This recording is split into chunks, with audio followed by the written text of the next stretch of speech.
I can remember one incident. Things quieted down a little bit during the night, and he had to be a young fella, but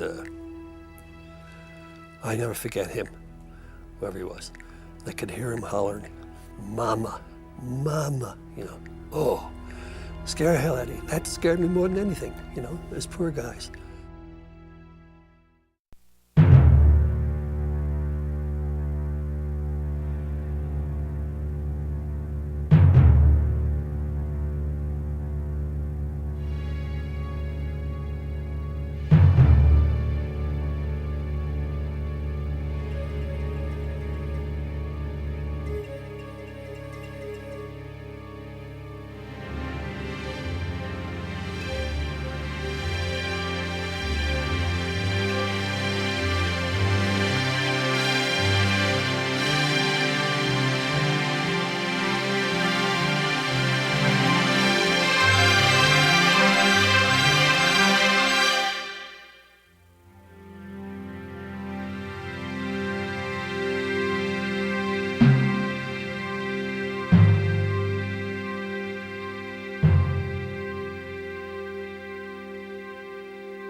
Welcome to Triumphant Spirit, America's World War II Generation Speaks.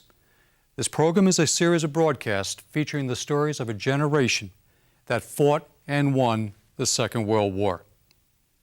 No matter how they fought the war or where, on the home front or the battlefield, each veteran featured on the program contributed valiantly to a victory that changed the 20th century. Here are their stories in their own words. They are stories of actions and deeds that not only helped shape the outcome of the war, but the very world we live in today. On June 6, 1944, the Allies established a foothold on the European continent and began a march to victory against Nazi Germany, which ended just over 11 months later. Anyone who participated in the invasion that took place across 5 beaches along the coast of Normandy, France, and says they were not scared is either just plain lying or crazy. So say the veterans of the landings. One such veteran is Vincent Gorman. Vince was drafted into the Army at the age of 21 in 1943. He was part of one of the assault divisions, the 29th, on June 6, that attacked Normandy across Omaha Beach. Trained as a radio operator in the States, he was assigned to an anti-aircraft artillery battalion. He later became a member of the 229th Artillery of the 28th Infantry Division and participated in 2 more bloody battles, the Battle of Hurtgen Forest, south of Aachen, Germany, and the Battle of the Bulge along the Ardennes front in the winter of 1944. Vince, you were drafted in the Army in 1943. Where and how did you train for combat with the 29th Infantry Division? In England. In England? Yeah. We were, well, let's see. We were, when we got to England, we had to go down the southwestern part in Cornwall County. And we were maybe about, I'd say, 15 miles or so north of Land's End. Lose my voice. But at any rate, we used to go on a lot of problems there and everything. We'd take off, go here, there, and everything. We'd be training with some British commandos, and we took a lot of commando training, believe it or not, you know. And we didn't know anything where we were going, what we were going to do. Nobody ever told you. What do we have to know? Just do what you're told, you know. And but I remember a couple of things there. I can't think of the general's name now. But the head of the 29th, it wasn't Coda, he came 28th later. But Gerhardt. Right. And he was an old cavalryman, matter of fact, with Patton in that group on horses before they mechanized them. Mm-hmm. And he used to have a horse, and he'd go galloping around, you know. He'd come up upon us. We wouldn't be doing anything, basking in the sun, waiting. And he'd come around. If you didn't have your chin strap buckled on your chin, which is the worst thing in the world you can do, but he believed in that. He was a spit and polish guy, you know. Why was it the worst thing in the world to do? Oh boy, concussion and probably rip your head off with the helmet, the thing. But at any rate, he'd come around and he'd come up. He didn't have that thing buckle under there. He'd put, "You're dead, you're dead, you're dead." We thought it was real funny, which it was. And then he'd gallop off someplace else, you know. But he was noted for that. He was a good general, I think. But he had that reputation, and the 29th, and like a lot of fellows said, he got an awful lot of guys killed in the 29th, before St. Lo especially, and on the beach. Well, the beach wasn't his fault, but they figured St. Lo, he'd buck his head against the wall, you know. Just, he was determined the 29th was going to get St. Lo, you know, and so he kept at it and losing an awful lot of men. But at any rate, that was Gerhardt. And Vince, you mentioned that you were on problems. Mm-hmm. Could you explain what a typical problem happened to be? In our terms, I'm pretty sure you may exercises that you're on in preparation for D-Day, 6th of June. Well, see, I wasn't an infantryman, but a lot of times I was too. But we were very familiar with the infantry and very close to them. And they would have an assignment to attack a town, take a town, and go through the maneuverings and so forth. And so you'd go out on a problem for maybe just overnight or maybe a couple days, however long it took. And then you'd come back to your base. Most of the time, in my category, we were just, I was in communications at the time, radio. Right, you were a radio operator, right. And hooking up to the guns. Sometimes they would dig in, sometimes not. We had 40 millimeters, we had half tracks, multiple half track with the 4 50 calibers on them. And they had a thing that spun around that could fire 360 degrees. But we had air-cooled 50 caliber single and its own mount with 2 guys handled that. And then we had each, let's see, in a battalion had 4 batteries, and each one had its own half track, and its own 50, and they operated as a unit wherever they were needed. Lots of times we followed the infantry to offer them fire to keep the other guys' heads down, you know, and we could put out a lot of stuff. And the 40 caliber was a pretty good weapon, so that's just about what we would do. Just go out until finish the problem and then come back. So this is the type of training that you took with the 29th. Yeah. When were you first told the role of the 29th Division would be in the invasion, and what were you told to expect on the beaches? Well, when we were training, we did an awful lot of amphibious training on the I guess you'd say the west side of England, away from the channel in that area. And we would load onto a landing craft, go down about a mile or so, and load off and run, simulate like you're landing. And then it would go back onto a landing craft, up and do the same thing over and over. It was very boring, you know, and it was tiring too. But that's all we didn't know where, never knew where we were going, what we were doing. A lot of guys were guessing because they were having trouble at Anzio Beach in Italy, tied down. So everybody was guessing. Even when we got on the landing craft we were going, everybody was saying that we're going to Anzio, you know. And because the Germans occupied the high ground there and had those fellows tied down. So while you were training, the battle for Anzio Beach in Italy was taking place? Yes. And, but we didn't know where we were going till night before. I didn't say when we got on that thing. We got onto a merchant ship in Wales, in Swansea in Wales. And it was an American transport and had good food And we had plenty of it, surprisingly. Had a lot, like everybody was saying, we're fattening us up for the kill, you know. But we ate well. And, but it was rough. And guys would lose their food. They had just a column with a circular thing around it, and you would stand up eating. And the boat would be bouncing on, everybody would be losing their trays. So, but you could, at breakfast, you only had, let's see, we got on there in the morning, maybe 2 meals, that's all, before we got off that thing. But you had your choice of scrambled eggs or fried eggs or whatever, and bacon or ham, you know. They fed us well. But a lot of guys, that was their last meal, they didn't know it. But at any rate, I'm really bouncing around here, trying to collect my thoughts. But while on the ship, yeah, in preparation for the invasion, what were you told that the German opposition would be on the beaches?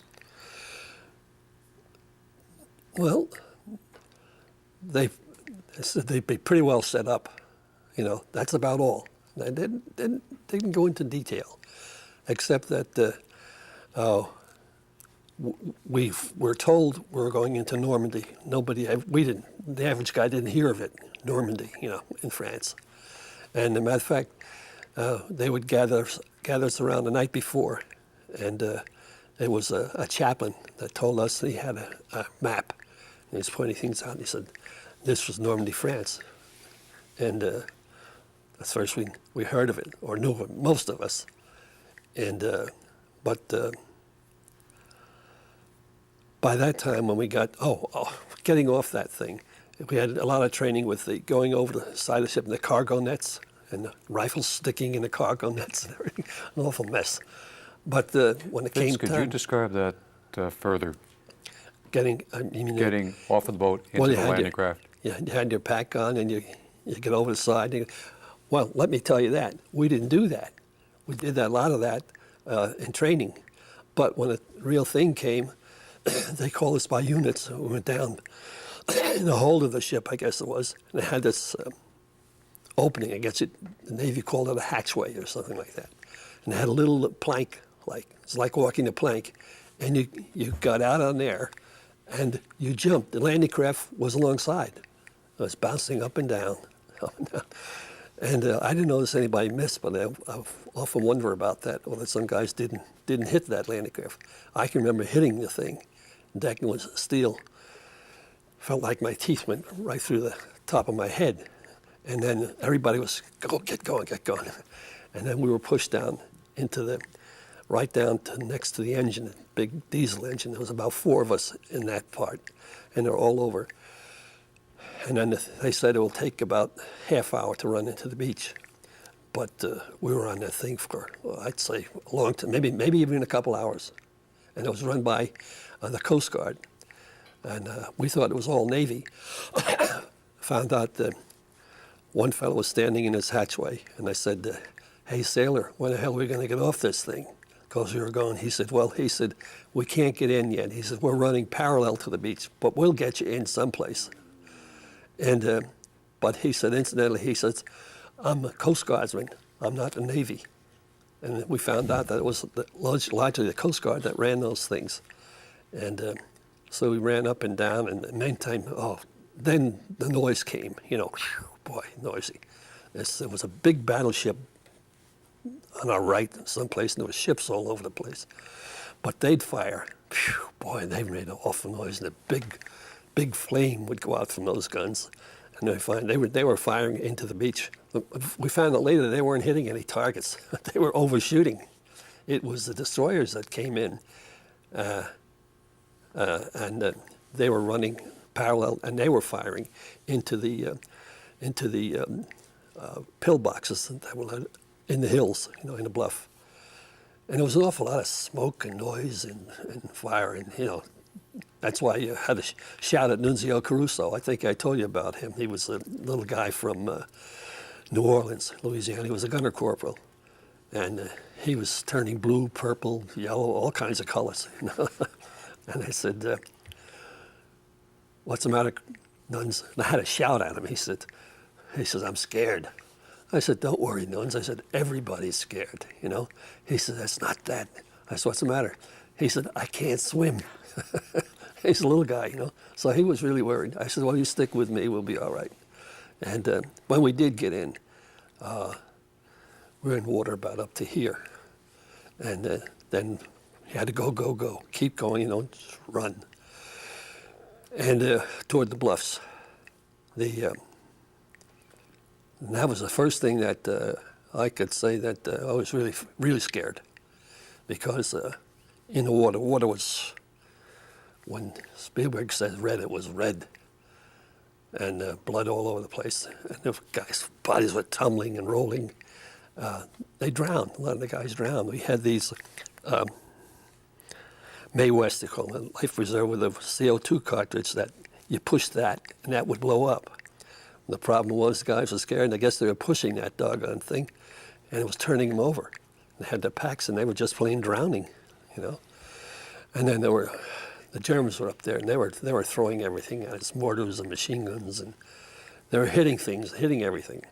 Landing craft were getting hit, tanks were getting hit, trucks were going in the water, and they were supposed to be waterproof, but some of them, it didn't work. And they just went and bloom, bloom, bloom, bloom, down they went, you know. And then the Germans would go to work on them with their mortars and so forth. And it was an awful lot of guys, a lot of screaming, a lot of noise, a lot of stuff. And that was frightening. But you had to keep going. And you know, first reaction was turn around and see these guys. You had to push your way through, you know. And everybody's hollering, get going, for Christ's sake, you want to be like that, you know, get going. So we knew where the hell we were going. But we ran to the beach. And I can remember we had about 16 guys in our outfit, you know, that because we had no guns, they told you, they came in maybe a couple days later. We just had our rifles. And we had one Lieutenant Fredericks was with us, and he had the plans, he had the maps. So we all ran, and the stuff was destroyed all over the beach, and the engineers were taking an awful beating. The fellows were supposed to blow up those tank traps and stuff, the steel girder stuff, and they were doing a good job, but a lot of them were getting hit too. And so we all headed for one of those things. It had one track on it, had been hit, I guess, and blown up, hit mines all over the place. And so we all got behind that little caterpillar, and we weren't going to move. We didn't know where to go anyway. And Lieutenant Franks was going to tell us he had the maps. So we were there for, seems like an interminable amount of time. And he had the maps, and he was trying to read the map. And so he's looking, he said, Christ, he said, we're supposed to be down there, down around Verville. And we're up around Colville and Saint Laurent. And that's where the cemetery is today, up on the bluffs. They weren't there then. There was a cemetery. Instead, that night, they had a lot of bodies lined up, casually throwing the sheets over the Glaze registration people, I guess. And meantime, we're crouched behind this thing, and so Lieutenant Frakes says, "We got to get the hell out of here." You know, we agree with that, but we didn't want to move either. So he said, "Well, follow me." But first thing he did, he took his map. He was going to, okay, everybody up. He was going to call roll. And there was a guy from the 1st Division, was an engineer or what, but he was throwing this steel netting stuff over the side of this 2.5 ton, which had the back end blown off. That hit a mine, I guess. And he's thrown that over, and so he hollered at Lieutenant Fredericks. He said, "Lieutenant, what the hell are you doing?" You know? He said, "We got to go down there." He says, "Christ, you want to have those guys lying all over here like all these other guys?" You know? And they were all over the beach. And so finally he said, "Well, okay, follow me." So he had to run and hit, you know. I can remember, I went down and there was a line of guys there, lying there, and they're all facing the bluffs. And I poked the guy to say something. He was dead. The whole line of them were dead, and they had been hit right through here with machine gun fire. So But at any rate, we kept going, and we got down to just outside Vierville, at a place called, we didn't know it at the time, but I found out later, was Point de la Percee, P-E-R-C-E-E, which was the end of the beach line here, you know, and that was really high bluffs. And we found later, down a few miles from there was Point de Hoc, where the Rangers were. Matter of fact, we had a group of Rangers with us on the merchant ship, before we got off onto Landcraft. And they were throwing up these rope ladders and stuff, same as they were doing down Point de Hoc. It was a difference, though. Nobody was shooting at them like they were down there. And this is at Point La Percee. Percee, yeah. Right. And but they knew they had to get down that way because it was supposed to be down with the other guys. They got there, but at any rate, it was interesting. I thought those guys are crazy. I started throwing this stuff right up there, you know. And but they were awful brave guys. I thought crazy, but they were brave, really. Vince, Yeah. where did you and your buddies ever find the courage to do what you did and crossing that beach, Omaha Beach, on June 6th? I really don't know, to tell you the truth. All I know is, you know, you train, you do what you're told, you do what you have to do, and you do it. And you don't think about what might happen. You know it's going to happen to you sometime, but, and lots of times it does. Some of us don't get it. But at any rate, you just go, you know, follow. And we were after Lieutenant Fredericks all the time. We had to keep him in sight. That time they had a stripe down the back of their helmets to indicate an officer. And you keep Lieutenant Fredericks in sight, you'd be all right. But we didn't get off the beach that night. We got down outside Vierville, maybe around dusk, I'd say, because we landed, it must have been around 1 o'clock in the afternoon. And so digging in was easy there in the sand. And I was with a good friend of mine, Jack Furkey from Vermont. And so we dug together. We dug. They came around somewhere, somehow they got the word to us that the Germans are planning a counterattack, you know, about 4 o'clock in the morning. So stay alert. So Jack looked this way and I looked that way, you know, in case whoever they came, and which didn't happen. Thank God for the British and Canadians in that regard, because they were up around Caen, which was down that way. All I knew was down that way, and there was awful armor battles, tank battles going on, and the British did hold them, Germans, because if they broke through there was a good roads all parallel the beach. They'd come around and come down that line, and they'd push right back into the water, because the water was maybe only so many yards away. I can remember saying to Jack, Furk, I said, I think this is as far as we go. Yeah, because I believe that was it. No, it was just too much going on, and we didn't have any armor, very little. Maybe have a tank here. Everything was in the water and burning or blowing up. And artillery the same way. We had practically no artillery because their landcraft got hit on the way in, or else they weren't waterproof properly or something. It's like, but there was nothing really. I can remember sometime during the night, first time I ever heard a 90 aircraft, anti-aircraft gun go off. And that was a good gun. It made an awful lot of noise, but it was a good gun. But that was the thing, was firing. We knew what. See, at that time, you don't recognize sounds for what they were.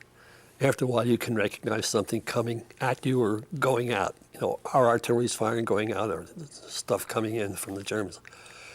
So when that goes off, you know, you're always scared of the noise, because all kinds of noise with which you're not familiar until you get in action for a while. that doesn't make it any less frightening, but at least you know what's happening. Vincent, interviewing all the veterans that I have so far, the one common observation that they all make, and this may sound strange, but it is not, the one common observation that they make is the noise. Noise. The noise. Oh, yeah, the noise. And somebody say you get used to it. You don't get used to it. My experience, anyway, I don't know too many guys that say they're used to it. You know, you don't get used to it. And I can remember one incident. Things quieted down a little bit during the night, and you could hear guys screaming, and he had to be a young fella. But I never forget him, whoever he was. I could hear him hollering, "Mama, Mama," you know. Oh, scare the hell out of you. That scared me more than anything, you know, this poor guy. And he'd holler, "Oh, help me, come on, Mama, help me," you know. And nothing. And I always remember, I said, "Geez, frick, somebody will go get that guy," you know. He was probably hung up on one of the girders, the tank things, the anti-tank stuff that the Germans used. And you couldn't get to him because if you got up, you had to stay down because you were a target, you know. You get hit easily. So it tore you apart because you wanted to go help that guy, and yet you couldn't, you know. So I'll never forget that. There's a guy, with all the noise that's going on, this poor guy, nobody could help him, you know. What happened to him, I don't know. But anyway, that attack never came, incidentally. Well, we have been alerted to double our guards. So somebody at least was acknowledging that something was going to happen. And it must have been 5:30 so in the morning, and all of a sudden everything opened up. And the German, it got bright all of a sudden. It was a murky, foggy, drizzly day. And it was, all of a sudden, it became bright. They had turned on lights. Their tanks, they pulled them up into the woods and alongside the road. And they shone these lights on the clouds. And it was a very eerie sight. It was terrible firing. There went awful lot of casualties. We had losing guys left and right, and they would bring up replacements on 2.5 trucks. They'd come as far as they could come, and then they'd unload these replacements, and then they would come in. The trouble was they'd go into the same foxholes that the other guys had left, and the Germans had that place all figured out. They knew where everything was. These poor guys, some of them get in there, they weren't in there a half hour and they were dead. You know, they just fire in them again.